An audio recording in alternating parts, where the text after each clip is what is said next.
Pengamat sepak bola nasional, Tommy Welly, menyodorkan sederet hasil analisis yang bisa digunakan Ketua Umum PSSI, Erick Thohir, untuk melakukan evaluasi atas kinerja pelatih Timnas Indonesia, Sintayong. Menurut Tommy Welly, evaluasi besar-besaran yang dijanjikan oleh Erick Thohir ini penting untuk menjaga peluang Timnas Indonesia lolos dari putaran ketiga kualifikasi Piala Dunia 2026 zona Asia. Evaluasi ini bisa menjadi kunci kelolosan skuad Garuda. Sebab, dari hasil evaluasi ini, skuad Garuda diharapkan bisa meraih hasil yang ditargetkan saat menghadapi 4 pertandingan tersisa pada tahun depan. Kalau untuk menjaga peluang lolos, menurut saya, sisa laga ini targetnya 7 poin. Secara perhitungan matematis, kalau bisa dapat 7 poin dari Australia, Bahrain, China, dan Jepang, peluang itu cukup terbuka, kata Tommy Welly dikutip dari Sport TV Indonesia. Namun, pertanyaannya, bagaimana mencapai 7 poin ini? Menurut saya, kuncinya adalah evaluasi besar-besaran Ketua Umum PSSI lah yang akan menjadi kunci. Apakah itu sekadar gimmick atau benar-benar dikerjakan? Ujarnya. Pria yang akrab disapa Bung Towel itu juga meminta PSSI untuk tidak bersikap lembek. Menurut dia, ketegasan sangat diperlukan untuk mengevaluasi kinerja pelatih asal Korea Selatan itu. Dalam hal ini, menurut saya, PSSI jangan lembek. Harus ada ketegasan, harus punya visi, harus memiliki analisis melihat tren sepak bola Timnas Indonesia. Ketika keluar wacana evaluasi besar-besaran seusai laga Jepang, memang ada banyak faktor, ujarnya. Ada banyak hal yang menjadi pemikiran dari perjalanan Timnas. Bukan hanya karena kalah 0-4 dari Jepang. Tetapi, ada banyak faktor. Makanya, Erick Thohir bilang soal ego. Apakah ini soal Sintayong? Mungkin saja. Lanjut dia. Tommy Welly juga memberikan pandangannya soal aspek teknik dan taktik.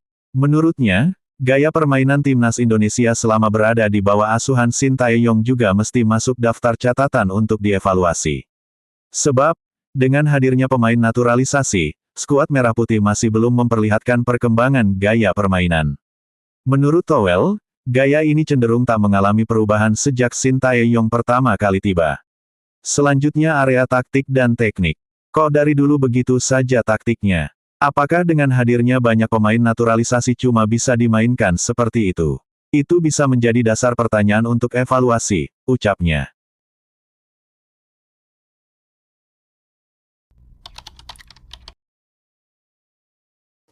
Media sepak bola Belanda menyampaikan kabar buruk untuk Timnas Indonesia jelang berhadapan dengan Australia di kualifikasi Piala Dunia 2026, Maret mendatang. Padahal, Timnas Indonesia sampai saat ini masih merayakan euforia kemenangan besar atas Arab Saudi yang menjaga kans mereka ke Piala Dunia 2026. Seperti diketahui, pasukan Sintayong bermain Spartan ketika menjamu Arab Saudi di Stadion Gelora Bung Karno, Jakarta, Selasa malam tanggal 19 November tahun 2024 lalu. Hal ini tampaknya wajib dilakukan mengingat kondisinya saat itu mewajibkan Timnas Indonesia tidak kalah apabila masih ingin menjaga asa ke Piala Dunia 2026. Sebelumnya, skuad Garuda bermain kurang meyakinkan, salah satunya ialah kalah saat bertamu ke China dan menjamu Jepang secara berturut-turut. Karena hasil tersebut, Timnas Indonesia sempat merasakan duduk di dasar klasemen lantaran menjadi satu-satunya kontestan grup C yang belum pernah menang. Ketua Umum PSSI Erick Thohir bahkan sampai meminta maaf kepada supporter Timnas Indonesia setelah rentetan tren negatif dalam 2 laga tersebut. Kesulitan tersebut langsung dibayar kontan oleh pemain Timnas Indonesia. Terbukti, mereka bermain menyengat sejak awal laga saat menjamu Arab Saudi. Marcelino Ferdinand yang menjadi bintang di laga tersebut sebelumnya hampir mencetak gol pada menit pertama, meski akhirnya dihentikan oleh Mister Gawang.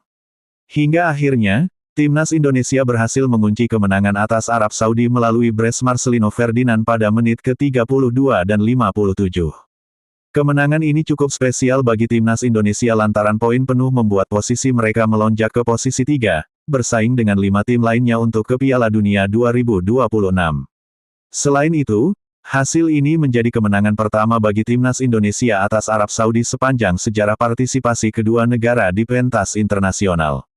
Di sisi lain, media Belanda tiba-tiba saja menyampaikan kabar buruk untuk Timnas Indonesia yang sedang merayakan keberhasilan atas Arab Saudi. Kabar buruk tersebut akan diterima timnas Indonesia ketika melakoni lanjutan kualifikasi Piala Dunia 2026 melawan Australia pada Maret tahun 2025 mendatang. Adalah absennya Justin Hubner, pilar kokoh di lini bertahan timnas Indonesia saat jumpa Arab Saudi. Ia dipastikan tak dalam tampil saat bertandang ke Australia. Kondisi ini dikarenakan kartu merah yang diterima Justin jelang laga berakhir.